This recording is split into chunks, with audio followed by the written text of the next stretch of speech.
Hi, this is Gary Rubenstein, and today I want to show you a proof of the famous Pythagorean Theorem. And this is a geometrical proof, and it was published in Euclid's Elements, Book 1, published around 300 BC. So here is a right triangle, and as a refresher, Pythagorean Theorem says that if you were to measure the three sides of a right triangle, and you were to square the length of the biggest side, it would be equal to the sum of the squares of the smaller two sides.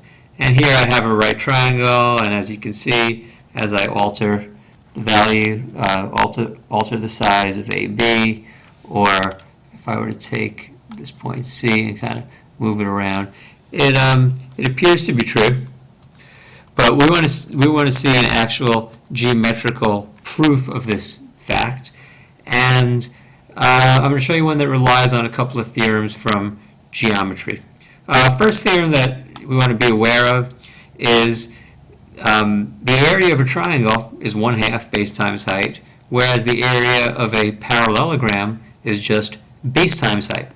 So what this means is if I have a triangle that actually shares a base with a rectangle or any parallelogram, take a look over here. As I move this triangle around, the area of the rectangle is 11.66. This triangle being 1/2 base times height, it's got literally the same base, the same line segment, and because of this parallel line here, you can see that the height of the triangle stays the same as the height of the rectangle, and this will come into play in the proof. Now, the way we do the proof is we're going to actually geometrically draw squares. And when we say that a squared plus b squared equals c squared, literally we're going to say that the area of this square here on AC and the square on BC, those two areas together equals the area of this bigger square. And the strategy that Euclid uses is he draws in a altitude from altitude to the hypotenuse.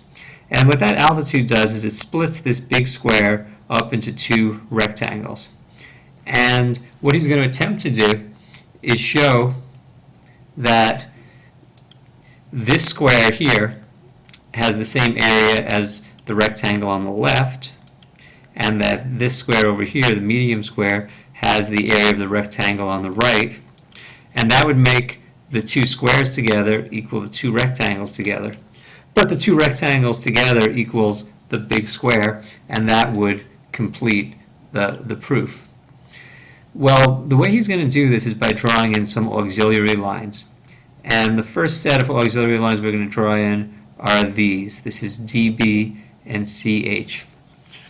Now, what I have here are two obtuse triangles. One of them is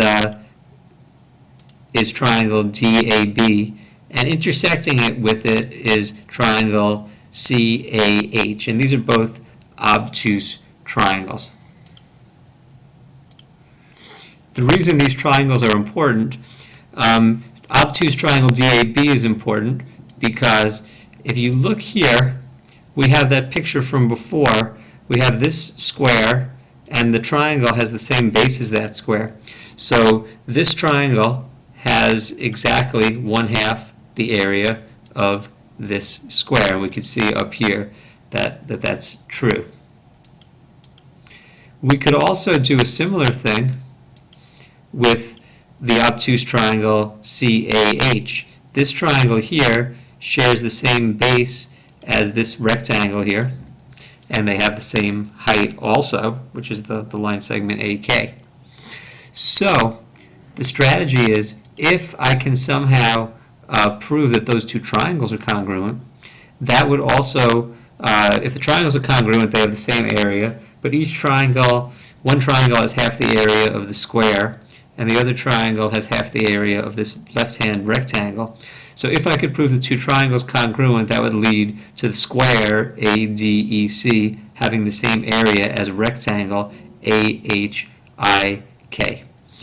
And let's take a look. To remove some of the clutter from this picture, I can hide all of this. and we'll take a look at how we can prove this.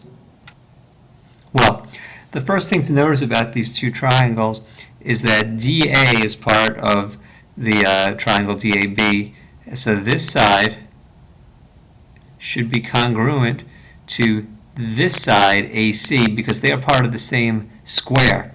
But DA is part of this triangle facing this DAB triangle, and AC is part of the other triangle, CAH.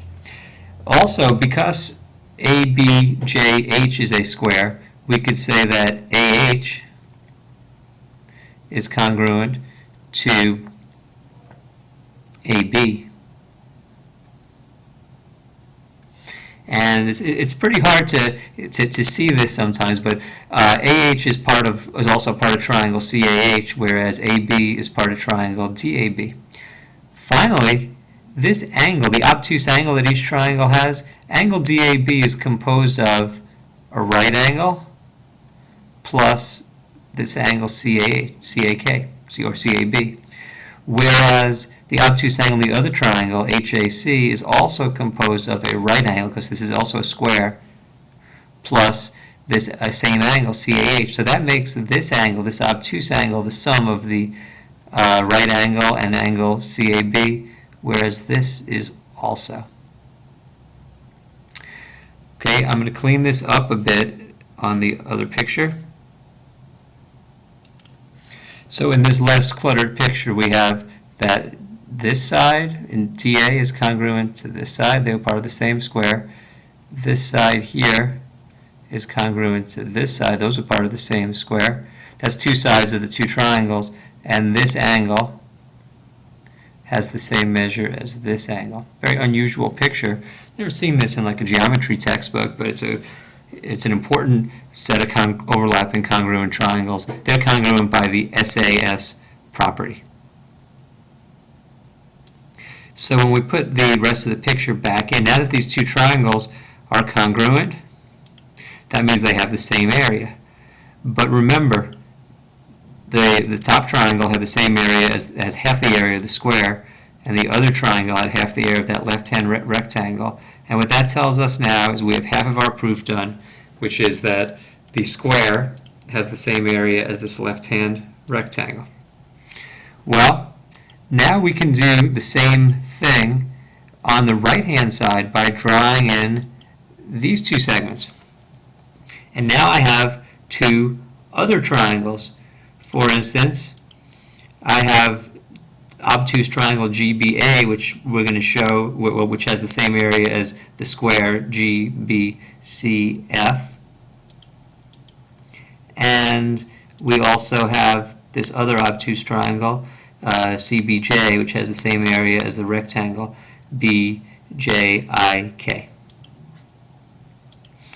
So we are going to prove these two triangles by the same reasoning.